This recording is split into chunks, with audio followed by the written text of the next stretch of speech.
Hey everyone, it's Nicole again, and yes, I am wearing the same clothes. I am filming 2 videos back to back because I have a new schedule for school and it's weird and I have time right now. And I also just got Mass Effect Andromeda, so it's probably going to consume my life for the rest of the week, so I wanted to get these videos out of the way. But I have acquired quite a few books recently, and I wanted to film a little book haul. I haven't done one of these in a while.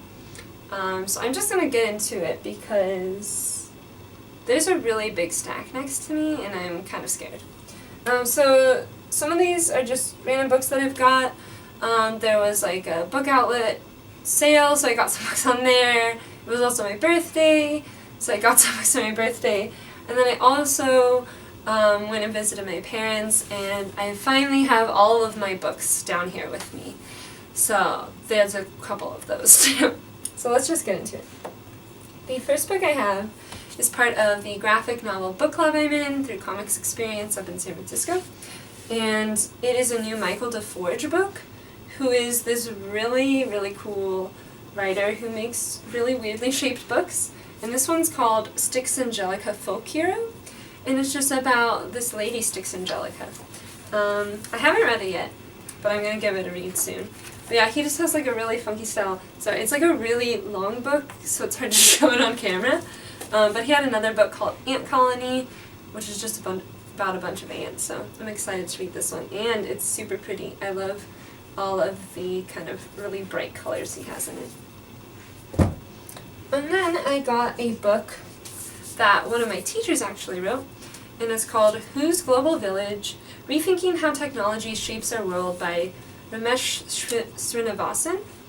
And he teaches at my school, and he's just kind of talking about technology in the digital age and just access to technology in just different areas that aren't the United States. And I haven't read it yet, but I'm really excited to give it a read. And yeah, he's doing, if you're in the LA area, he's been doing a lot of talks and stuff on his book, and he also wrote an article in CNN that got a lot of buzz, so if you Google him, you can kind of see what he's like. Yeah, he's a really interesting guy. Alright, and then, I forgot about this one, but those, you know those little kind of boxes they have on the side of the road, or they're like the little free libraries? So I was walking by one of those, and I found this, which is an Agatha Christie chronology, and it's written by a teacher and a librarian, and it's literally just a list of every Agatha Christie book. Every novel, short story, collection, everything, and like a little description of all of them. I love Agatha Christie, and Hercule Poirot is my favorite character of hers, so I kind of wanted to use this to kind of just double check which books of his I read. And inside there was actually a newspaper clipping from 1975 just about Agatha Christie, so it was like before she passed away, and there was just a little photo of her in here, which I thought was really cute. But yeah, I'm excited to look through there and see which books of hers I need to read still.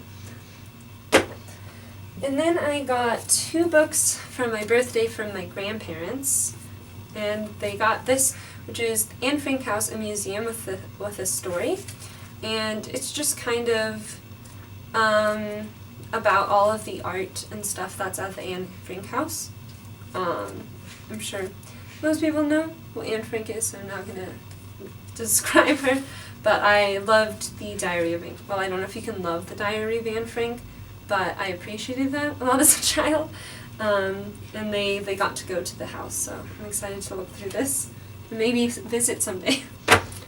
And then my grandma also likes to read mystery stories, so she got me this one, which is set in Ireland. It's about like a Boston girl who's settling down in Ireland, and then a murder happens, I'm assuming, and she has to solve it. I think it's called Scandal in Skibbereen. It's by Sheila Connolly. I think she writes a lot of different mystery series. So I'm excited to give this one a read because I mostly read Agatha Christie for my mysteries. Alright, now, with Book Outlet, I got 4 books from Book Outlet, along with some books for my little brother. So the first one I got is A Brief History of 7 Killings by Marlon James. I did not know what this book was about until I found it on Book Outlet, but I know everyone has been loving it, and I've been wanting to read either this or the Book of Night Woman. And this is actually a fictionalized telling of the assassination attempt on Bob Marley in 1976 in, I think it was in Jamaica. Yeah, so it's kind of about that. It's an imagining of the 7 guys who came into his house and tried to kill him. And it's also super pretty, guys. Also, these are all paperbacks, which made me really happy because I don't like hardcovers. I also got this book, which I've been seeing around a lot. It's called A Man Came Out of a Door in the Mountain, and it's by Adrianne Harun, I think? I don't know. I am in love with the title of this book. It's a perfect title. And it's kind of a fictionalized telling of this real-life case that happened where a bunch of native girls in British Columbia were disappearing. But this one is fictionalized, so in it the devil is taking them. Yeah, so I'm excited to look through this one. Looks good. And then I also got The Vorrh by Brian Caitling. I don't know that much about this book, but it sounds really interesting. And the sequel came out kind of recently, I think. I'm in love with the cover of that one. But it's basically about this giant forest, and there's all sorts of creatures in it, and it's endless. If anyone knows more about the Vorrh, tell me about it, because I don't know that much about it. And then I got this book, which is a really weird version, but it's A Fire Upon the Deep by Vernor Vinge. It looks like a textbook. It's really strange. But Vernor Vinge is a sci-fi writer, and this is his series about zones of space. I think it's called The Zones or something, or Thought Zones or something. But basically, there's different zones in space, and people have different levels of technology and thinking power. So it's kind of about that. I've heard that it has very outdated technology because it was written in the 90s. And everyone uses forums or something, but I kind of like reading those and kind of seeing what people were imagining the future would look like in the past. I think that's fun to do. Alright, and next I have all the books I brought back from my parents' house, so I'm going to scoot back because there's a lot of them. I finally have all my Harry Potter books here, which I'm very happy about. I was living in really tiny apartments before, and I just never had room to have them all in my house, so I'll just pick them up because they're very heavy. But I have all of them now. And yes, 3 and 4 are missing. They're jackets because I've had them since I was a child.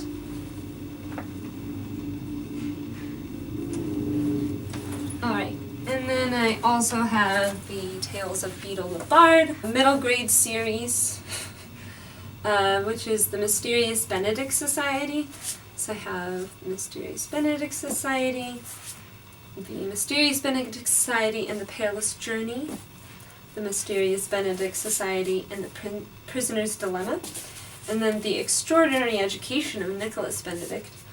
And this is just a cute little middle grade series about this group of smart kids who join this secret society with this narcoleptic. That's when you fall asleep, right? Yeah, this guy who falls asleep, and they kind of solve puzzles with him and stop his evil twin brother. So it's a really cute series if you are looking for some middle grade. And then I have another middle grade book called Wildwood by Colin Meloy, with illustrations by Carson Ellis. And Colin Meloy is the lead singer from The Decemberist, who I really liked in high school. And this is just a cute little middle grade book. Mostly, I love the illustrations in here. They are beautiful. And they're, full color, too. Yeah. It's just a cute little story about this girl whose brother is stolen, and she's got to go save him in this weird woods where a bunch of creatures live. And then I have the first two books of the Flavia de Luce series, which I thought I got rid of them, but I guess they're at my parents' house. So the first one's The Sweetness at the Bottom of the Pie, and then The Weed That Strings the Hangman's Bag. And then I got my copy of The Fellowship of the Ring by J.R.R. Tolkien. I have read this, but I was borrowing somebody's, and my grandparents actually gave this to me for Christmas when I was in 3rd grade. I only ever got to through the first chapter, but I read this one a couple of years ago, and I still haven't finished The Return of the King, but I'm trying to finish the series eventually. Okay, so hopefully that wasn't too long, because that was a giant stack of books I had. But I'm really excited about all these books I had. Let me know if you've read any of them, especially the ones from Book Outlet, because, as I'm sure many of you do, when there's a book on Book Outlet that you've heard of, just pick it up, because they're so cheap. Yeah, let me know if you picked up any books in March, or I think some of these are from February too. But yeah, thanks for watching, and I'll see you soon with another video. Bye!